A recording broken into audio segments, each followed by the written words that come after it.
Hello there and welcome to another topic of Module 3. This is referring to data transfer and manipulation, program control, as well as types of different interrupts. So data transfer manipulation is basically computer instructions can be classified into three categories. The first one is the data transfer instructions. These are instructions that are used for transferring data from one location to another, and it does not change the information. Okay, it does not change the binary information of the content, so the instructions are not changed. It is just the transferring of one location to another. The data manipulation instructions are the instructions that we perform, such as arithmetic instructions, logic, shift operations, all these operations that we perform in the system on different data or on a group of data or on two specific data. So that is the manipulation of data. Then we have the program control instructions. The program control instructions provide decision making capabilities. Okay, they change the path taken by the program when executed in the computer. So these are basically used for directing the program and how it's going to work. So these are examples of data transfer instructions: the loading, to store, move, exchange, input. All these operations can be seen over here. The mnemonic for them is LD for load, ST for store, MOV for move, exchange for like XCH for exchange, in, out, push, pop. These are the data transfer instructions that we use. We studied the addressing modes previously. These are the same addressing modes for the load instruction. So we are basically looking at the convention and what happens in each of the addressing mode. In direct addressing, the accumulator directly gets the ADR, the address. Okay. In indirect addressing, we get the address. We get a memory location at which there is another memory location, the address of another memory location into the AC. Relative address, we are adding the program counter to the address. In immediate, we are getting the immediate address over here, which is the operand itself. So it is not an address, so that's why we're not writing M over there, because we are not referring to the memory. It is directly the address. Index addressing is when we add the index value to the address. Finally, you have the register value, the register that is selected for the address. The register indirect is the register value directly, the indirect register value from the memory. And finally, the auto increment is when the register value is incremented, and then we get the data from the incremented register. So these are basic notations for the addressing modes of the load instruction. Then we have the data manipulation instructions. These are also divided into three types, which is the arithmetic, the logic and bit manipulation, and the shift operations. We've studied all of them. We are just going to look at a brief for them. The arithmetic instructions are increment, decrement, addition, subtraction, multiplication, divide, add with carry, subtract with borrow, and we have negate. Negate is basically 2's complement. Negate is used when we need to subtract two numbers. So we will add the number with the 2's complement. Here you can find the mnemonic for each of them. The mnemonics are not so hard. They are basically just a simple way of saying them: sub, add, dec, inc. So it is, just give them a look once or twice and you'll be able to remember them. Then we have the logic and bit manipulation. This is clear, complement, and, or, exclusive, or, clear, carry, set, complement, carry, enable interrupt, and disable interrupt. These all are used for the logical operations or for the bit manipulation.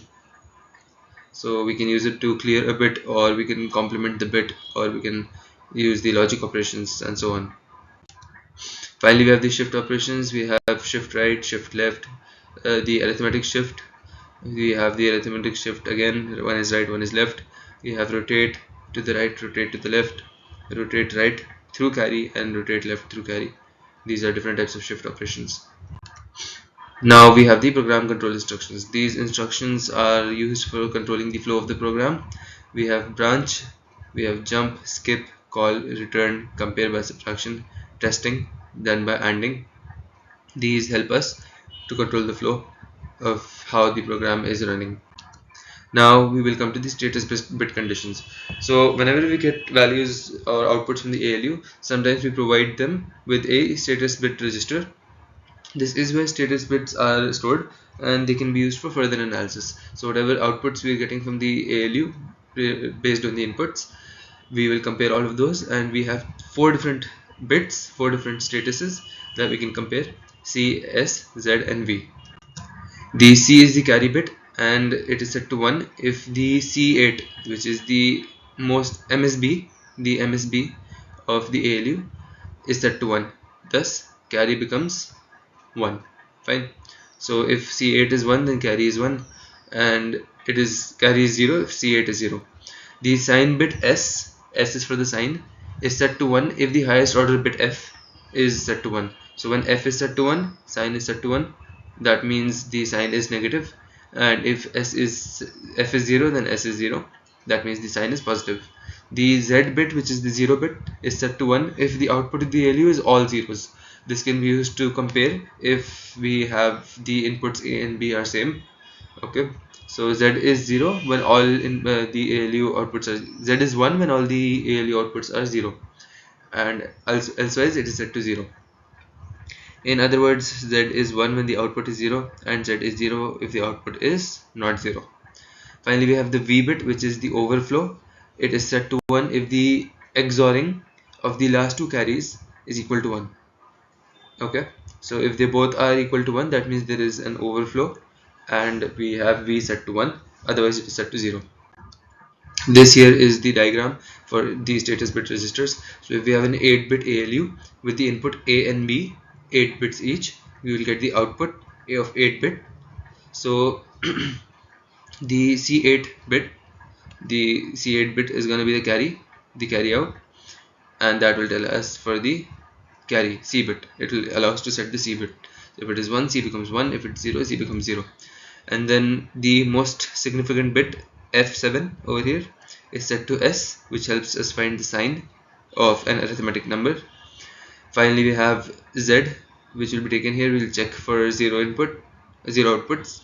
Okay, so this is the output. We will be checking for the output. If all is 0, Z is set to 1, else it is 0. Finally, C8 and C7, the last carry and the carry before that, are XORed, and that will give us the overflow bit. These are some conditions. These are already studied conditions, initialized conditions. You can look at them once.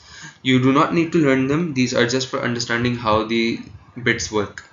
So if we have branch of Z is 0, okay, that means the condition of branching will happen when all numbers are 0, Z will become 1. Branch if not 0, then it will give Z as 0, because all the values are not 0, thus Z is 0.